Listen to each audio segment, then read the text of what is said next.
Hello नमस्कार दोस्तों, कैसे हैं आप लोग। मैं आशा करता हूं कि आप लोग बहुत अच्छे होंगे। आज हम लोग आ गए हैं मैथ में और लेसन वन, मैथ के लेसन वन में वास्तविक संख्या पार्ट टू। आज हम लोग लेसन वन के पार्ट टू में चर्चा करेंगे और बहुत ही विस्तार से चर्चा करेंगे जो आप लोगों के लिए इम्पोर्टेंट है। हर कॉन्सेप्ट पे हम लोग बात करेंगे। तो चलिए यहाँ पे आज हम लोग चर्चा करने वाले हैं संख्या के बारे में। कल के वीडियो में आप लोगों को क्या बताया गया था पार्ट वन के वीडियो में कि अंक किसे कहते हैं। अंक जो है, अंकों के मिलने से क्या बनती है, संख्या बनती है। संख्या कितने प्रकार के होते हैं, दो प्रकार के होते हैं, वास्तविक संख्या और अवास्तविक संख्या।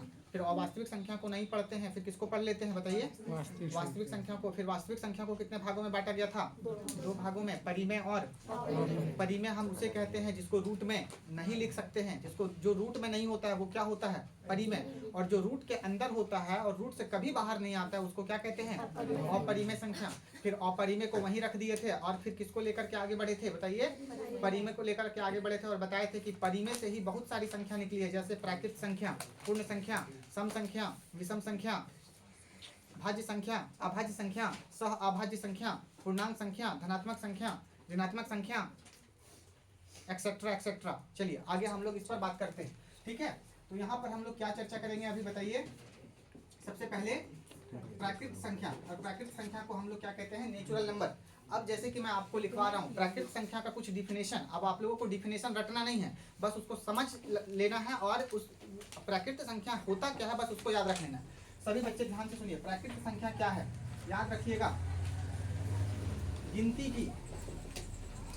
की संख्या को क्या कहते हैं, प्राकृत संख्या कहते हैं। अब बचपन में आप लोग सभी बच्चे पढ़े होंगे, हल्ला नहीं, देखिएगा यहाँ प्राकृत संख्या क्या है।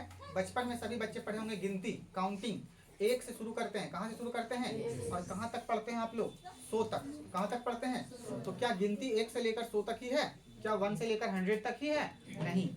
गिनती 1 से शुरू तो होती है लेकिन वो कहाँ तक जाती है, अनंत तक। कहाँ तक जाती है, तो याद रखना प्राकृत संख्या किसे कहते हैं, प्राकृत संख्या 1 से शुरू होती है। कितने से शुरू होती है, 1 से। तो सभी बच्चे ध्यान से सुनना, सभी बच्चे ध्यान से सुनना। प्राकृत संख्या में जैसे कि 1 हो सकता है और क्या हो सकता है, 2, क्या हो सकता है, 3, क्या हो सकता है, 4, 5, 6, 7, 8, ऐसे करके ये बहुत आगे जाएगा। कहाँ तक जाएगा, इन्फिनिटी तक। कहाँ जाएगा, इन्फिनिटी को हम लोग क्या कहते हैं, देखो इन्फिनिटी को हम लोग ऐसे दिखाते हैं, इसी को अनंत कहते हैं। क्या कहते हैं, अनंत या अनडिफाइंड। पता नहीं कहाँ तक जाएगी लेकिन शुरुआत कहाँ से होगी, 1 से। तो प्राकृत संख्या क्या है, गिनती की संख्या को क्या कहते हैं, प्राकृत संख्या। और आप लोग बचपन में सब पढ़ते आए हो कि गिनती की संख्या 1 से शुरू होती है और 100 तक पढ़ते आए हो, लेकिन 100 तक ही गिनती की संख्या नहीं होती है बल्कि अनंत तक होती है। तो बाबू गिनती की संख्या को क्या कहते हैं बताओ, प्राकृत संख्या। और कहाँ से शुरू होती है, 1 से शुरू होती है और कहाँ तक जाती है, अनंत तक। ठीक है, इस बात को आप लोग याद रखना। अब एग्जाम में देखिए इससे क्वेश्चन डायरेक्ट पूछा जाएगा। आपसे क्या पूछा जाएगा पता है, देखो मैं एक स्टार बना रहा हूँ, आपसे पूछा जाएगा सबसे छोटी प्राकृत संख्या, सबसे छोटी प्राकृत संख्या क्या होती है, बोलो सभी बच्चे। तो सबसे छोटी किसको कहेंगे, जो शुरुआत हो रहा है। तो सबसे छोटी प्राकृत संख्या बताओ, 1। क्या होगा बताओ, 1। तो ये एग्जाम में डायरेक्ट क्वेश्चन पूछा जाता है। प्राकृत संख्या यहीं पर समाप्त हुआ। कितने बच्चों को समझ में आया, प्राकृत संख्या समझ में। यहाँ पर फोकस करना है आप लोगों को। फिर हम लोग पढ़ते हैं क्या, पूर्णांक नहीं, पूर्ण संख्या। क्या पढ़ते हैं, जिसको होल नंबर कहते हैं। क्या कहते हैं, होल नंबर। सभी बच्चे ध्यान से सुनो, हम लोगों को यहाँ पे इंग्लिश टर्म याद नहीं रखना है, हम लोगों को हिंदी टर्म ही याद रखना है। तो पूर्ण संख्या किसे कहते हैं, सभी बच्चे ध्यान से सुनिएगा, शून्य सहित। क्या बाबू, भूलना नहीं है किसी को, शून्य सहित गिनती की संख्या, शून्य सहित गिनती की संख्या पूर्ण संख्या कहलाती है। एक एक लाइन में हम लोग उत्तर देंगे, समझिए सारे बच्चे। क्या है यहाँ, शून्य सहित। शून्य सहित का मतलब कि गिनती की संख्या किसे कहते हैं। देखिए तो गिनती की संख्या क्या है, 1 2 3 4। समझिएगा सारे बच्चे। जैसे ये देखो 1 2 3 4 5 6 7 डॉट डॉट डॉट, ये क्या है बताओ, ये गिनती की संख्या है। ये क्या है, गिनती की संख्या है, ये अनंत तक जाएगी, ये गिनती की संख्या है। लेकिन सभी बच्चे देखो, हमको यहाँ पे देखना क्या है, पूर्ण संख्या। क्या देखना है बच्चा, तो पूर्ण संख्या में क्या डिफिनेशन लिखवाया गया है, शून्य सहित। शून्य सहित का मतलब है गिनती की संख्या में शून्य को मिला दीजिए। तो शून्य कहाँ मिलेगा, फर्स्ट में। कहाँ मिलेगा? फर्स्ट में। यहाँ पे अभी किसी को छापना नहीं है, यहाँ पे समझने का प्रयास कीजिए। तो अगर हम गिनती की संख्या में क्या मिला देते हैं? शून्य मिला देते हैं। क्या मिला देते हैं? शून्य। तो शून्य सहित गिनती की संख्या को क्या कहते हैं बताओ? पूर्ण संख्या। तो पूर्ण संख्या क्या है? जब हम उसमें क्या मिला दें? शून्य मिला दें। क्या मिला दें? शून्य। अब सभी बच्चे ध्यान से सुन लो। अगर आपसे कोई पूछ ले कि पूर्ण संख्या किसे कहते हैं, तो आप बोलना कि जब हम गिनती की संख्या में जीरो मिला देते हैं तो वही क्या बन जाती है? पूर्ण संख्या। देखो गिनती की संख्या कहाँ से शुरू हो रही है? 1 2 3 4 5 6, ये गिनती की संख्या है। लेकिन गिनती की संख्या में देखो हम क्या मिला दिए? जीरो, शून्य। तो शून्य सहित का मतलब शून्य के साथ गिनती की संख्या को ही क्या कहते हैं? पूर्ण संख्या। क्या कहते हैं बताओ? पूर्ण संख्या। अब आपसे एग्जाम में क्वेश्चन पूछा जा सकता है, सबसे छोटी पूर्ण संख्या क्या होगी? क्या होगी बताओ? जीरो। अच्छा, अगर आपसे पूछ लिया जाए सबसे बड़ी पूर्ण संख्या क्या होगी, तो आप बोलना अनंत। क्या बोलना? अनंत। अगर आपसे पूछ लिया जाए सबसे बड़ी प्राकृत संख्या क्या होगी? अनंत। पता नहीं, ठीक है, पता नहीं। अब देखिए ये पूर्ण संख्या तो हो गया, अगला क्या है बताओ? सम संख्या। क्या है मेरे प्यारे बच्चे? सम संख्या, जिसको इवन नंबर कहते हैं। क्या कहते हैं? Even number.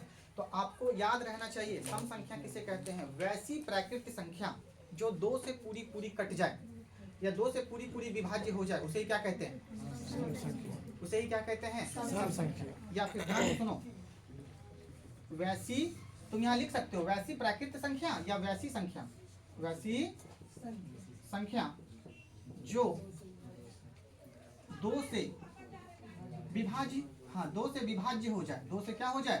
विभाज्य का मतलब कट जाए। 2 से विभाज्य हो जाए क्या कहलाती है? सम संख्या कहलाती है। सभी बच्चे ध्यान से सुनिए। अब देखो यहाँ पे प्राकृत संख्या क्या है? 1। क्या 2 का पहाड़ा में 1 आता है?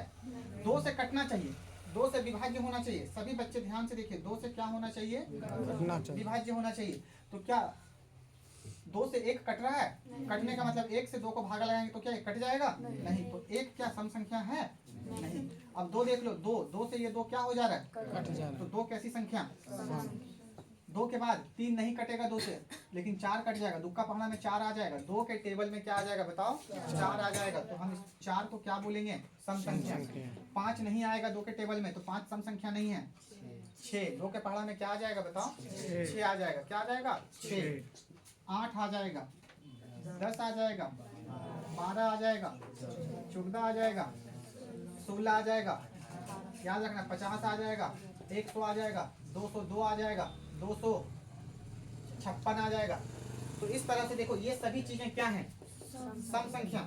ये सभी चीजें क्या हैं? ईटीसी। ईटीसी का मतलब होता है एक्सेट्रा एक्सेट्रा।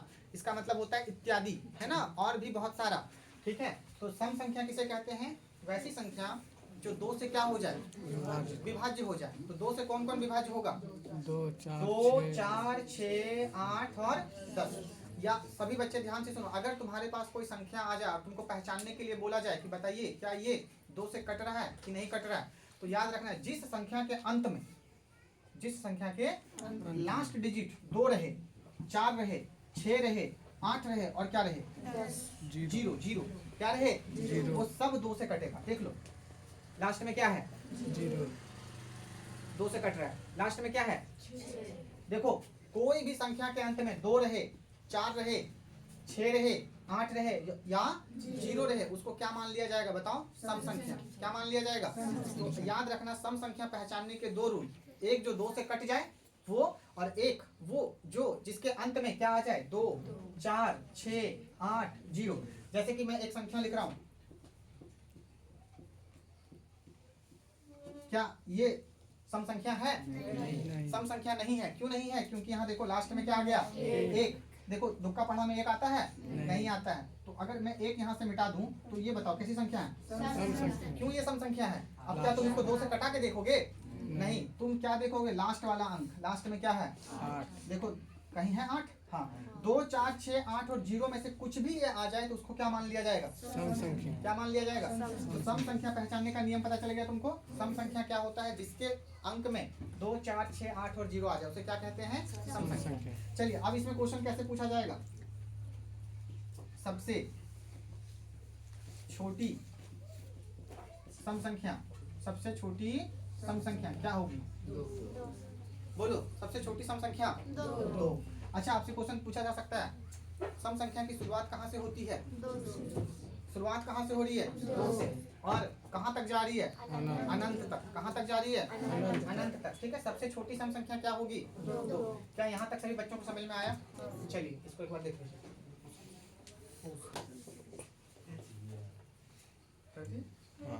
चलिए सभी बच्चे ध्यान से देखिए, यहाँ पे अगला क्या है? विषम संख्या, जिसको ओड नंबर कहते हैं। क्या कहते हैं? Odd number. ओड नंबर क्या होगा? जो संख्या 2 से नहीं कटे। जो संख्या 2 से, याद रखना, ओड विषम संख्या के 2 परिभाषा होते हैं। जो 2 से ना कटे या जो सम नहीं है वो क्या होगा? जो सम नहीं है वो क्या होगा? तो हम क्या लिखेंगे? वैसी संख्या जो 2 से विभाजित या विभाज्य ना कटे।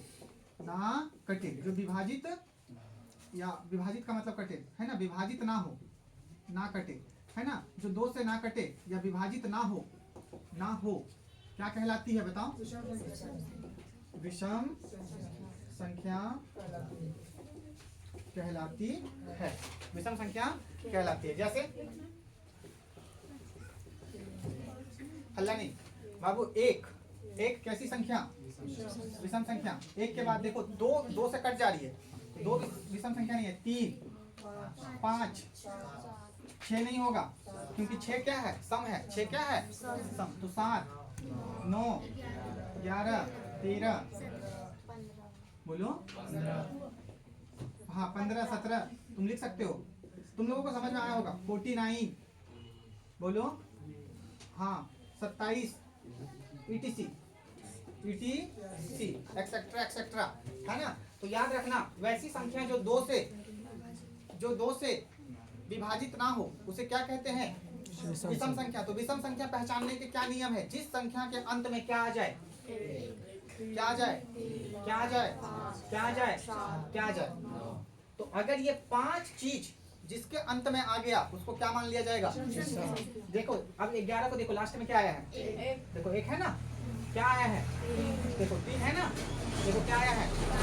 देखो 5 है ना, क्या आया है? 9, देखो 9 है ना। तो याद रखना, विषम संख्या पहचानने का बहुत आसान नियम क्या है? जिसके अंत में क्या आ जाए? 1, 3, 5, 7, 9, बस इतना याद रखना। और सम संख्या पहचानने के नियम 0, 2, 4, 6, 8। 5 ठो इसमें याद रखना और 5 ठो इसमें याद रखना। हल्ला नहीं। 0, 2, 4, 6, 8 जिस संख्या के अंत में आ जाए वो क्या माना जाएगा? सम। और 1, 3, 5, 7, 9 जिस संख्या के अंत में आएगा उसको क्या माना जाएगा? विषम। ठीक है। अब आपसे क्वेश्चन कैसे पूछेगा? एक स्टार बना के लिख रहा हूं। सबसे छोटी विषम संख्या क्या होगी? सबसे छोटी विषम संख्या 1, बोलो 1 होगी, है ना। सबसे छोटी सम संख्या क्या होगी? 2। सबसे छोटी सम संख्या 2। ऑब्जेक्टिव में बनता है ये सब क्वेश्चन, ठीक है, इसको याद रखना। 5वां, उसके बाद देखो सभी बच्चे, या पहले इसको देख लो। धनात्मक संख्या कैसी संख्या बाबू? बहुत सिंपल है। धनात्मक संख्या किसे कहते हैं?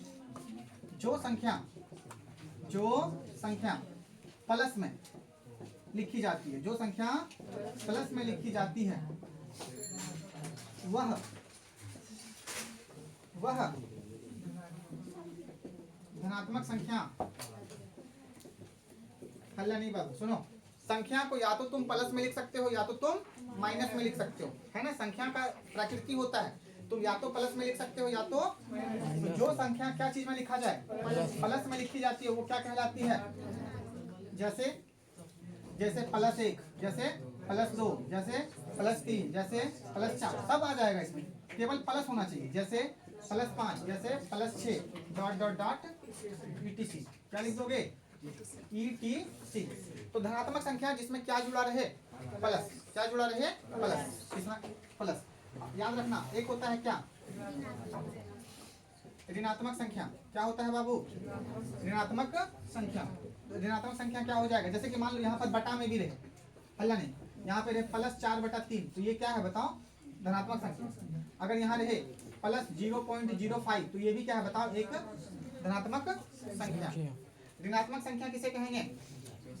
एक है पॉजिटिव नंबर, एक है क्यों गप हो रहा है, क्यों गप हो रहा है, वीडियो बन रहा है ना। एक है धनात्मक संख्या, एक है ऋणात्मक संख्या। ऋणात्मक संख्या किसे कहते हैं? जो संख्या क्या चीज में लिखा जाए, माइनस में लिखी जाती है। जो संख्या क्या चीज में लिखी जाती है, वह क्या कहलाती है? वह ऋणात्मक संख्या कहलाती है। क्या कहलाती है? ऋणात्मक संख्या। अगर किसी को डाउट हो तो वो पूछना है ना, क्लास में खड़े होकर के पूछना बाबू, याद रखना। तो जो संख्या क्या चीज में लिखी जाती हो, माइनस में, तो इसका एग्जाम्पल क्या हो जाएगा? एग्जाम्पल का मतलब जैसे क्या हो जाएगा, -1, -2, माइनस मान लो 5, -4/3, -6/10, -1, -0.2246 है ना, etc। क्या बाबू? etc। मतलब जो संख्या क्या चीज में लिखी हुई हो माइनस में, उसे क्या कहा जाएगा? ऋणात्मक संख्या। क्या कहा जाएगा बताओ? ऋणात्मक संख्या। चलिए इसके बाद सभी बच्चे ध्यान से सुनिए। अगला एक होता है, एक क्या होता है, एक क्या होता है बताओ? पूर्णांक संख्या। पूर्णांक संख्या किसे कहते हैं? सभी बच्चे यहाँ पे ध्यान से सुनो। जब तक तुम धनात्मक और ऋणात्मक को नहीं समझोगे तब तक तुम पूर्णांक को नहीं समझ सकते हो। सभी बच्चे ध्यान से सुनना। यहाँ पे पूर्णांक संख्या का मैं परिभाषा लिखवा रहा हूँ। देखो पूर्णांक संख्या किसे कहते हैं, सभी बच्चे ध्यान से सुनो। शून्य सहित, क्या बाबू? शून्य सहित धनात्मक एवं ऋणात्मक संख्या को क्या कहते हैं? समझने का प्रयास करो। क्या मैं लिख रहा हूँ देखना, अभी सिर्फ देखना। शून्य, शून्य सहित धनात्मक, बोलो, धनात्मक एवं ऋणात्मक। शून्य सहित धनात्मक एवं ऋणात्मक संख्या, ऋणात्मक संख्याएं क्या कहलाती है? पूर्णांक संख्या कहलाती है। सभी बच्चे गौर से देखिएगा। क्या मैं लिखा? पूर्णांक संख्या किसे कहते हैं? आप लोगों से अगर कोई पूछ ले पूर्णांक संख्या किसे कहते हैं, तो आप लिखना कि शून्य सहित, जैसे कि आप लोगों को बताया था पूर्ण संख्या किसे कहते हैं, तो आप लिखे थे शून्य सहित प्राकृतिक संख्या को क्या कहते हैं? पूर्ण संख्या। वैसे ही यहाँ पे गौर करना सभी बच्चे, पूर्णांक संख्या किसे कहते हैं? शून्य सहित धनात्मक एवं ऋणात्मक संख्या क्या कहलाती है? अब सभी बच्चे ध्यान से सुनो। धनात्मक संख्या क्या होगी? +1, +2, +3, +4, +5, यही तो होगी ना। ये क्या है बताओ? ये है धनात्मक संख्या। देखो ना सब में क्या लगा हुआ है, प्लस प्लस प्लस। अच्छा, -1, -2, -3, -4, -5, ये क्या है बताओ? ऋणात्मक संख्या। तो देखो बाबू क्या अभी मैं बताया आपको, शून्य सहित, शून्य सहित धनात्मक एवं ऋणात्मक। तो एक तरफ तुमने धनात्मक ले लिया, एक तरफ तुमने क्या ले लिया? ऋणात्मक ले लिया। और यहाँ पर तुम बीच में क्या ले लो? जीरो ले लो। क्या ले लो? जीरो। अब सभी बच्चे ध्यान से सुनो, इस यही क्या है, इसी को क्या बोलेंगे? पूर्णांक संख्या। क्या बोलेंगे? कैसे? शून्य सहित, शून्य शामिल है, शून्य सहित धनात्मक संख्या और ऋणात्मक संख्या क्या कहलाएगी? पूर्णांक संख्या। क्या कहलाएगी? तो आपसे कभी भी कोई पूछ ले पूर्णांक संख्या किसे कहते हैं, तो आप क्या बोलोगे? शून्य सहित धनात्मक और ऋणात्मक क्या कहलाती है? अच्छा, आपसे अगर कोई पूछ ले 4, -4 का पूर्णांक बताओ, -4 का क्या बताओ, तो क्या लिखोगे? आप लिखोगे, देखो अगर आपसे कोई पूछ दे -4 का पूर्णांक बताओ, तो आप क्या लिखोगे? देखो पूर्णांक कैसे लिखा जाता है, -4 का पूर्णांक -4 से लेकर +4 तक होगा। याद रखना, अगर माइनस में कोई चीज पूछा है तो उसको प्लस तक ले जाओ, वही उसका क्या बन जाएगा? पूर्णांक। अगर कोई प्लस में पूछा है तो उसको माइनस तक ले जाओ, वही उसका क्या बन जाएगा? पूर्णांक। और याद रखना, प्लस को हमेशा दाएं हाथ की तरफ दिखाना और माइनस को हमेशा बाएं हाथ की तरफ दिखाना। और तुम जहां खड़ा रहोगे उसको क्या बोलेंगे? जीरो। तो तुम जहां खड़ा हो वहां जीरो खड़ा हो जाना, दायां हाथ प्लस को दिखाएगा, बायां हाथ माइनस को दिखाएगा। और अगर आपसे पूछा जा रहा है कि -4 का पूर्णांक बताइए, तो आप लिखना -4, -4 के पहले क्या होता है? -3, फिर बोलो -2, फिर बताओ -1, फिर बोलो 0, फिर +1, फिर +2, फिर +3, फिर +4। अगर आपसे कोई पूछे -4 का पूर्णांक क्या होगा तो आप क्या करोगे, माइनस से शुरू करोगे और बढ़ते क्रम में चले जाओगे। देखो ये बढ़ते क्रम में है ना, 3 2 1 0 1 2 3 4। अगर आपसे कोई पूछ ले कि बाबू बताओ +3 का पूर्णांक क्या होगा, तो +3 का पूर्णांक पूछा है तो आप क्या करोगे, कहां तक ले जाओगे, +3 से पूछा है तो आप कहां तक ले जाओगे, -3 तक। कहां तक ले जाओगे, तो +2 +1 ऐसे करके, ठीक है। +3 +2 +1 0 -1 -2 -3। इसी तरह से क्या लिखा जाता है, पूर्णांक लिखा जाता है। इस तरह से क्या लिखा जाता है, तो पूर्णांक संख्या अगर तुम लोगों से कोई पूछ ले तो याद रखना पूर्णांक संख्या कैसे होता है, शून्य सहित धनात्मक संख्या और ऋणात्मक संख्या को क्या कहते हैं, पूर्णांक संख्या। क्या कहते हैं बच्चा, पूर्णांक संख्या। और एक चीज हमेशा याद रखना, एक चीज हमेशा याद रखना, एक नोट में तुम लोग यहाँ पे इसको नोट कर लेना कि पूर्णांक संख्या हमेशा गिनती की संख्या में ही होगा। पूर्णांक संख्या कभी भी बटा में नहीं हो सकता है, पूर्णांक संख्या कभी भी माइनस में नहीं हो सकता है, पूर्णांक संख्या कभी भी पॉइंट में नहीं हो सकता है।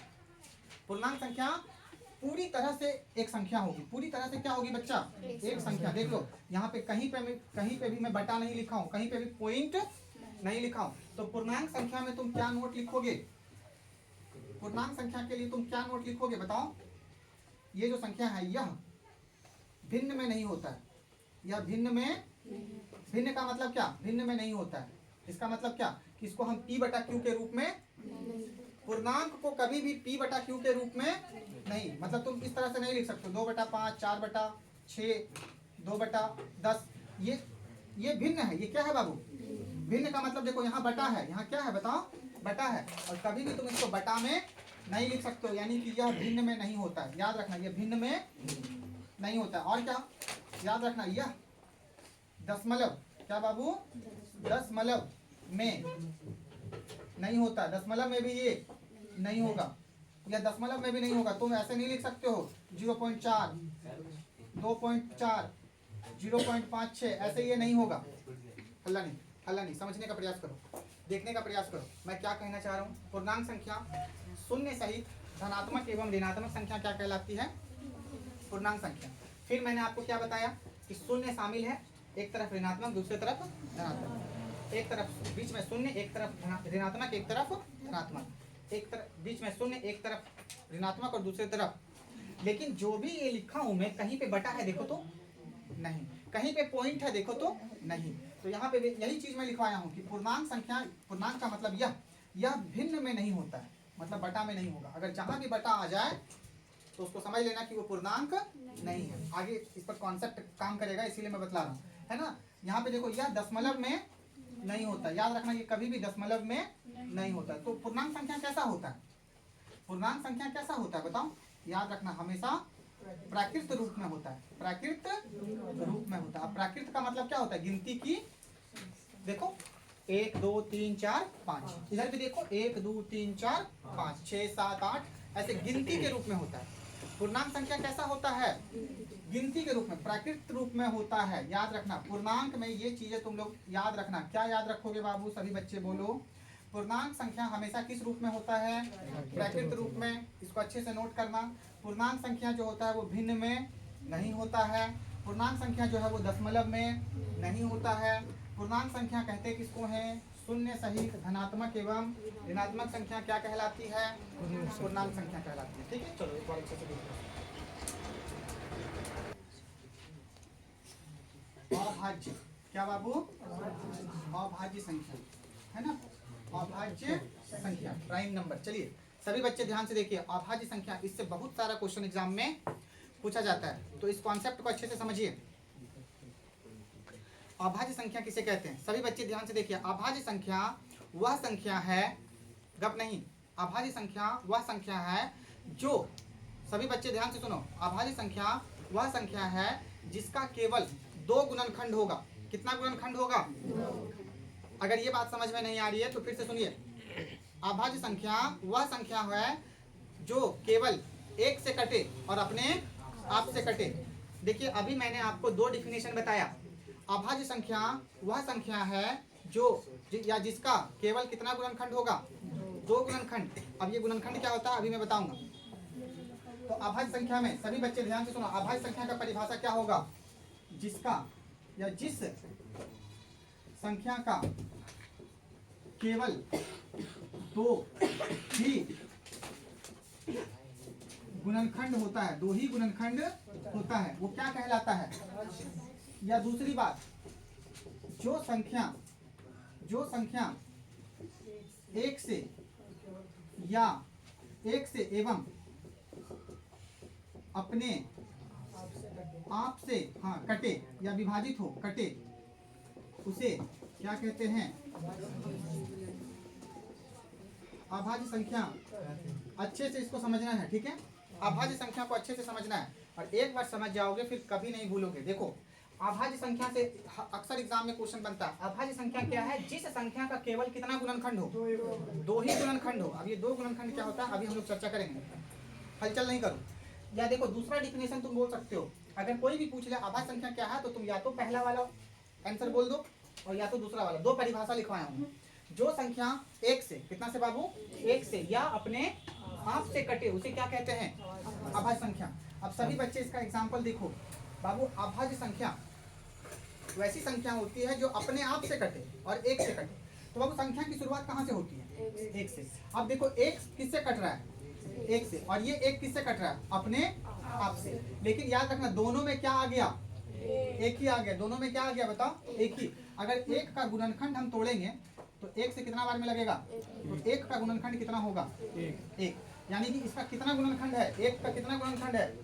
एक गुणनखंड है। केवल कितना गुणनखंड? एक। तो मान लो जिसका केवल एक गुणनखंड हो उसको अभाज्य संख्या नहीं मानेंगे। अभाज्य संख्या मानने के लिए कितना गुणनखंड होना चाहिए? दो। कितना गुणनखंड होना चाहिए? दो। तो एक को अभाज्य संख्या नहीं मानते। क्यों? क्योंकि एक को जब हम तोड़ेंगे बाबू, एक को जब हम तोड़ेंगे तो हमको मिलेगा क्या? एक। तुम एक गुना एक कर दो। देखो यहाँ तीन चीज है लेकिन तीनों क्या है? कॉमन है। तीनों क्या है? तो ये तीनों को केवल एक ही मान लेंगे। एक ही गुणनखंड है। एक का कितना गुणनखंड है? एक गुणनखंड। इसीलिए एक अभाज्य संख्या नहीं है। एक अभाज्य संख्या नहीं। अब सभी बच्चे ध्यान से सुनो, अगर हम दो लेते हैं, दो, तो दो देखो किससे कट रहा है? एक से कट जा रहा है। और देखो दो जो है वो किससे कट रहा है? बोलो, दो से कट रहा है। मतलब ये जो दो है वो किससे कट रहा है? एक से। जो संख्या एक से कटे, किससे कटे? एक से कटे। देखो एक से कट गया। और जो संख्या अपने दो था, देखो दो से ही क्या हो गया? तो ये दो जो है, ये जो दो है वो इस नियम को फॉलो कर रहा है। मतलब दो कैसी संख्या है? अभाज्य संख्या। कैसी संख्या है? अब देखो ऊपर वाला देखो, गप मत करो। ए बच्चा, क्या है? देखो, जिस संख्या का केवल कितना गुणनखंड हो? दो गुणनखंड। जैसे कि मैंने दो लिया तो दो को तोड़ो, कितने बार में लगाओगे? कितने बार में लग गया? दो बार में लग गया। मतलब इस दो को क्या लिख सकते हैं? दो गुना, देखो दो को एक से गुना करेंगे क्या हो जाएगा? दो। यानी एक गुणनखंड दो और एक गुणनखंड क्या? एक। गुणनखंड का मतलब होता है उसी संख्या को छोटा रूप में तोड़ना। तो दो और एक, के ठो गुणनखंड हो गया? दो ठो। तो देखो जिस संख्या का केवल कितना गुणनखंड हो? दो ही गुणनखंड हो, उसे क्या कहेंगे? अभाज्य संख्या। तो दो अभाज्य संख्या है। तीन, देखो तीन एक से कट रहा है कि नहीं? वैसी संख्या जो अपने आप से कटे, अपने आप से कटे और एक से कटे। तो एक से देखो ये तीन कट जा रहा है 3 बार में। और फिर यही तीन देखो कितना से कट जा रहा है? 3 से। देखो 3 से ये क्या हो गया? कट गया। तो तीन कैसी संख्या? या तीन का तुम अभाज्य गुणनखंड करो एक से, कितने बार में?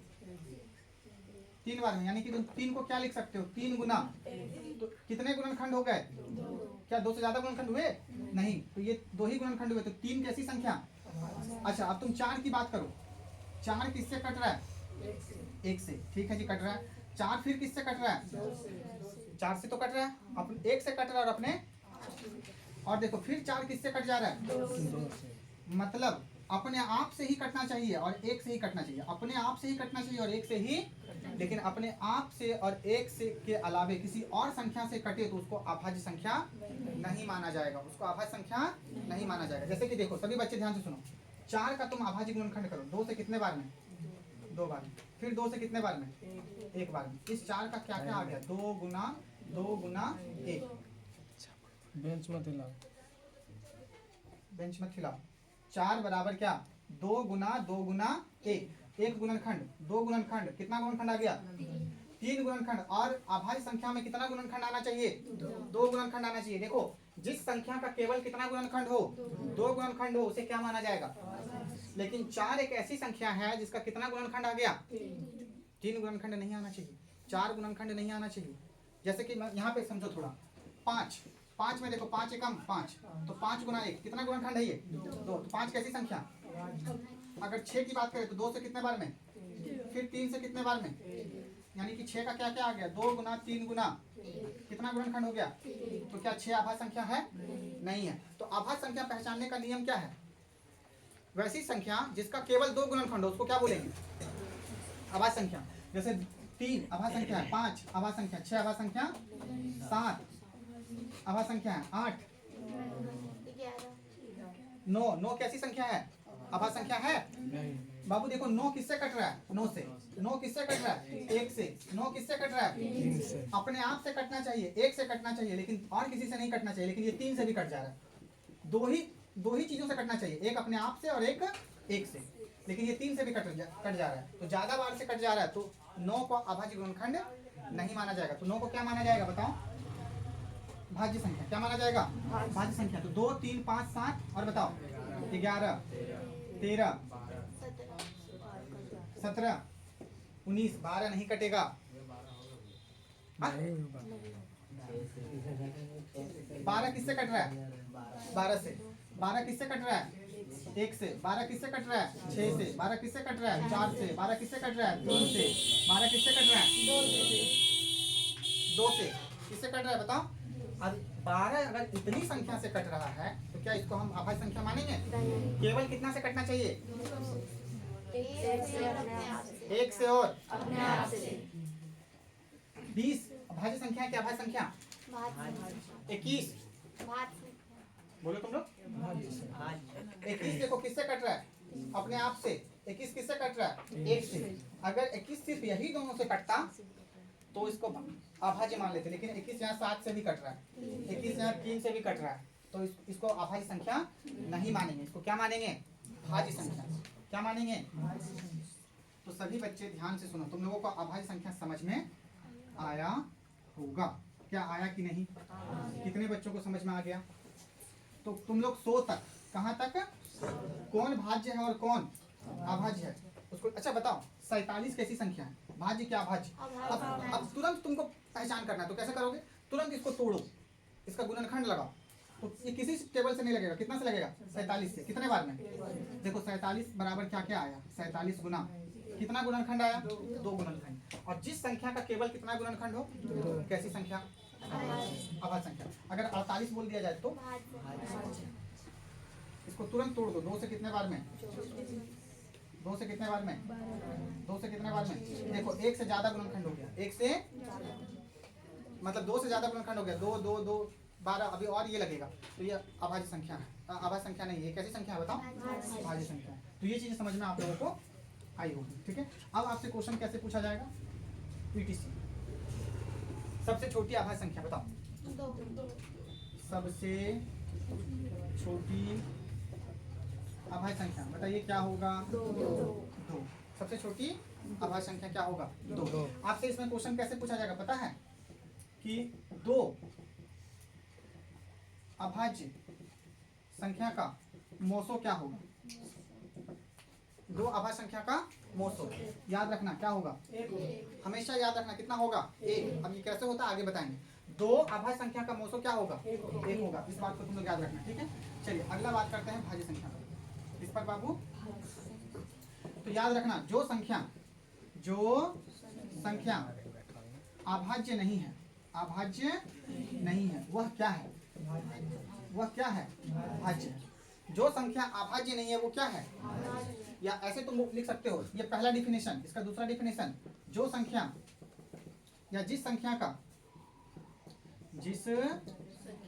का 2 से ज्यादा गुणनखंड हो, 2 से गुणनखंड हो, उसे क्या कहा जाएगा? भाज्य संख्या। तो देखो भाज्य संख्या पहचानने के बहुत सारे नियम हैं। जिस संख्या का 2 से क्या हो?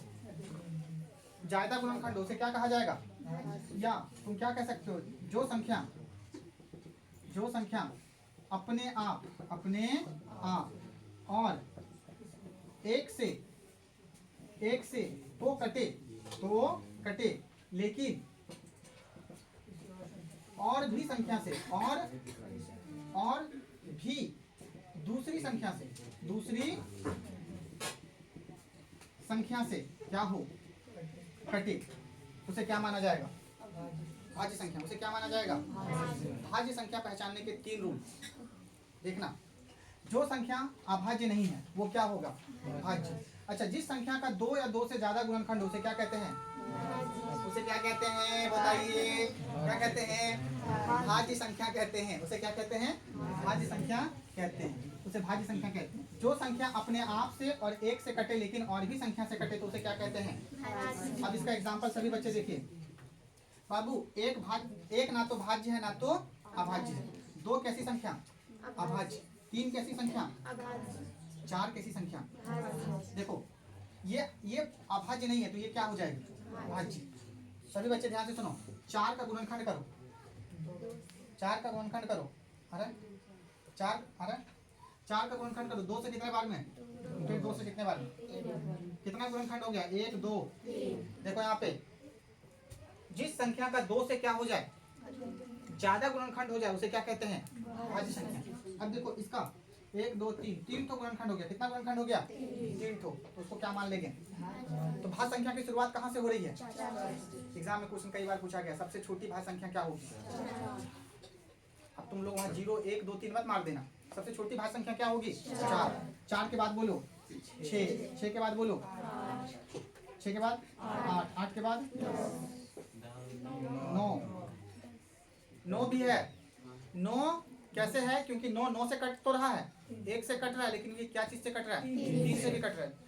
अपने आप से कटे, 1 से कटे और उससे भी ज्यादा संख्या से कटे तो उसको क्या कहेंगे, भाज्य संख्या। 9 के बाद बोलो 10 12 14 15 16 18 20 21 22 24 25 26 27 28 29 नहीं, 29 कैसी संख्या है, अभाज्य संख्या। क्यों अभाज्य संख्या है, क्योंकि 29 केवल 29 से कट रहा है और 1 से कट रहा है। तुम अगर डिफिनेशन को अच्छे से पढ़ोगे और अच्छे से उसको हल करोगे तो तुम लोगों का जो होमवर्क रहेगा वो कल का क्या रहेगा पता है, कि तुम 100 तक क्या लिख कर लाओ, अभाज्य संख्या, और 100 तक क्या लिख कर लाओ, भाज्य संख्या। अब ये तुमको खुद से ढूंढना है और खुद से क्या करना है, पहचानना है, ठीक है। और तुम लोग ये खुद से करके लाओगे। तो 4 6 8 9 10 12 14 15 16 18 20 21 22 ये सब क्या है बताओ, अभाज्य संख्या। अब इसमें सबसे इंपॉर्टेंट चीज क्या पूछा जाएगा तुमसे, बताओ सबसे इंपॉर्टेंट चीज क्या पूछा जाएगा, सबसे छोटी भाज्य संख्या क्या होती है, 4। क्या इसको याद रख पाओगे, सबसे छोटी भाज्य संख्या 4, सबसे बड़ी भाज्य संख्या अनंत, सबसे बड़ी अभाज्य संख्या अनंत। कोई दिक्कत। तो सबसे छोटी भाज्य संख्या क्या बाबू, 4। सबसे छोटी अभाज्य संख्या क्या बाबू, 2। जो अभाज्य संख्या का मोसो कितना, एचसीएफ कितना, 1। क्या याद रख पाओगे। चलो तो इसको एक बार तुम लोग देखो।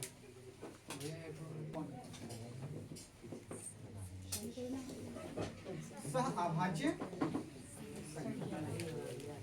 बाबू सुनो, सह अभाज्य संख्या किसे कहते हैं, सभी बच्चे ध्यान से सुनो। सह अभाज्य संख्या, देखो बाबू यहाँ पर शब्दों से ही पता चल रहा है। सह का मतलब होता है साथ, सह का मतलब क्या होता है, साथ। किसका साथ,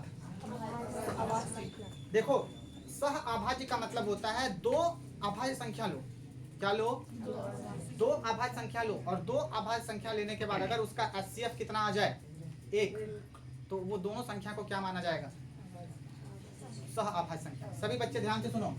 2 ऐसी अभाज्य संख्या बाबू, 2 ऐसी अभाज्य संख्या या 2 ऐसी अभाज्य संख्याएं जिसका एचसीएफ, जिसका या इसको मोसो भी बोलते हैं, ब्रैकेट में लिख दिया मोसो, या तो एचसीएफ या तो मोसो।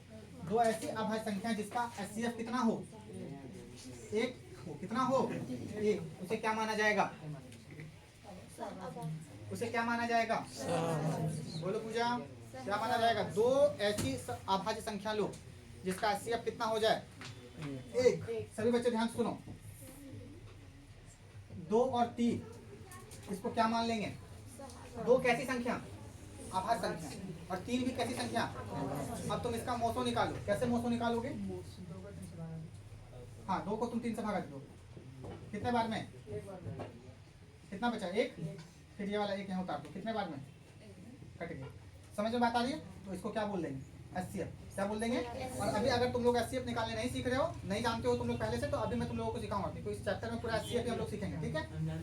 2 और 3 आभाज्य संख्या, अभाज्य है। बाबू 5 और, अच्छा 2 और 5 7 और, मतलब 2 संख्या को लेना है। कितना संख्या को लेना है? और वो दोनों कैसा होना चाहिए? अभाज्य। देखो कैसा है? कैसा है?